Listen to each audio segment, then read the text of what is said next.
Namaste. Welcome to Junior Tesla. In this episode of Junior Tesla, we are going to see a proof for Pythagoras theorem.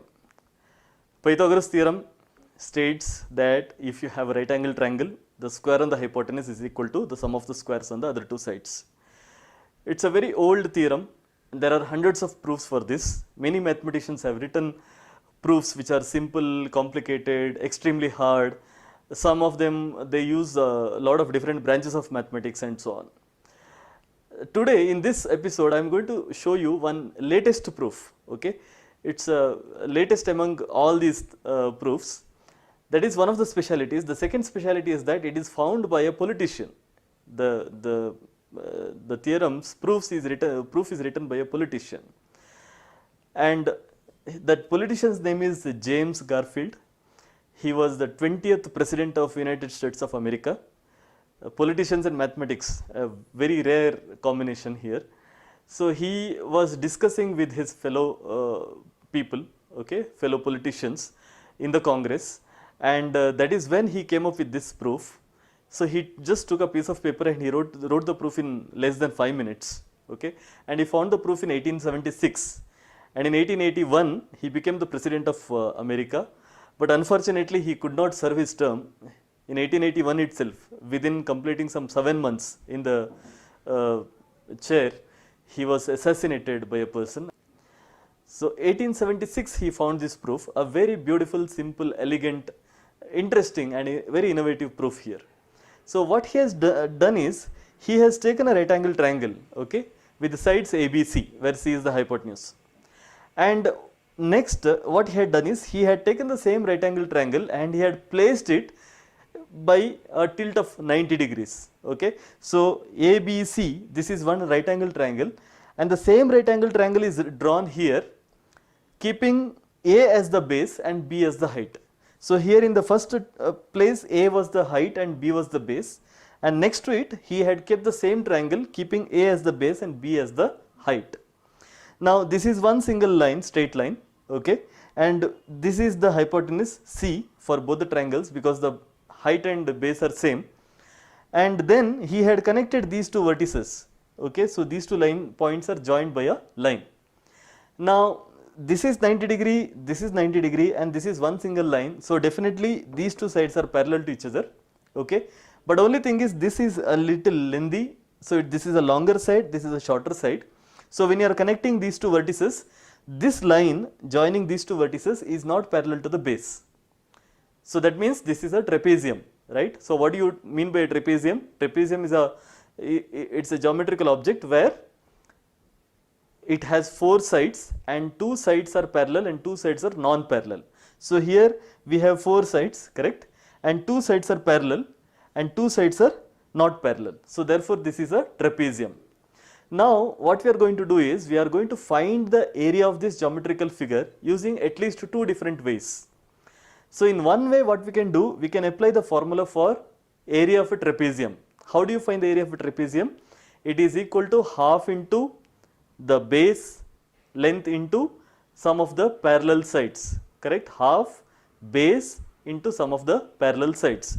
So here the area of this trapezium is equal to half into base, that is A plus B, into sum of the parallel sides. So here one side is A, another side is B, so it is A plus B. So half into A plus B into A plus B.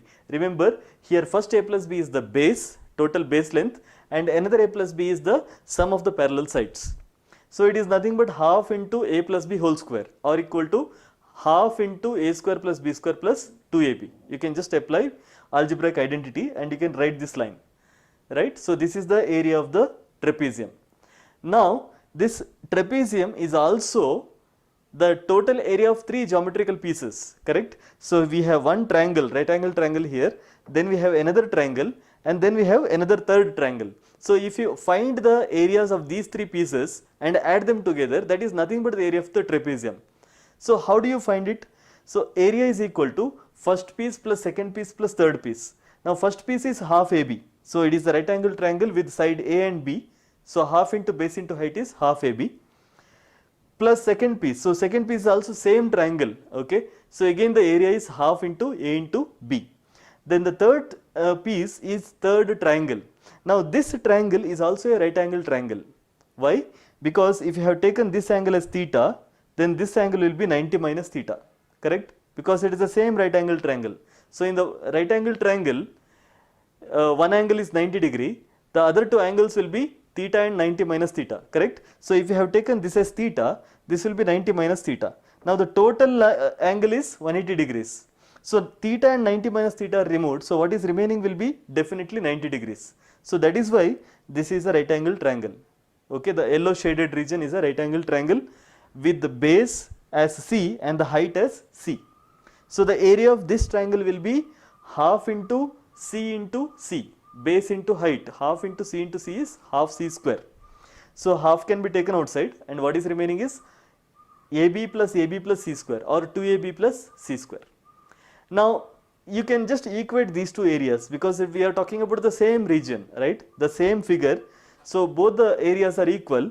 Therefore half into A square plus B square plus 2AB is equal to half into 2AB plus C square. Now 2AB is common, so that can be removed, and what is remaining is A square plus B square is equal to C square. Now what is A? The height, and what is B? The base, and what is C? The hypotenuse of the right angle triangle. So in a right angle triangle, the square on the hypotenuse is equal to the sum of the squares on the other two sides, and that is what we are proving here. Very simple proof, and interestingly this proof was not discovered by any mathematician before Garfield. So Garfield is the first person to identify this beautiful result, and he found it in 1876. And you can say this proof is given by not only a mathematician but also a politician. So it is a politician's proof for Pythagoras theorem. I hope you enjoy this. Thank you very much. For more videos on maths learning, please subscribe our YouTube channel Tesla Education. Also, let us know in the comment section about the topics you would like to learn, so that we bring more videos to you. Thank you.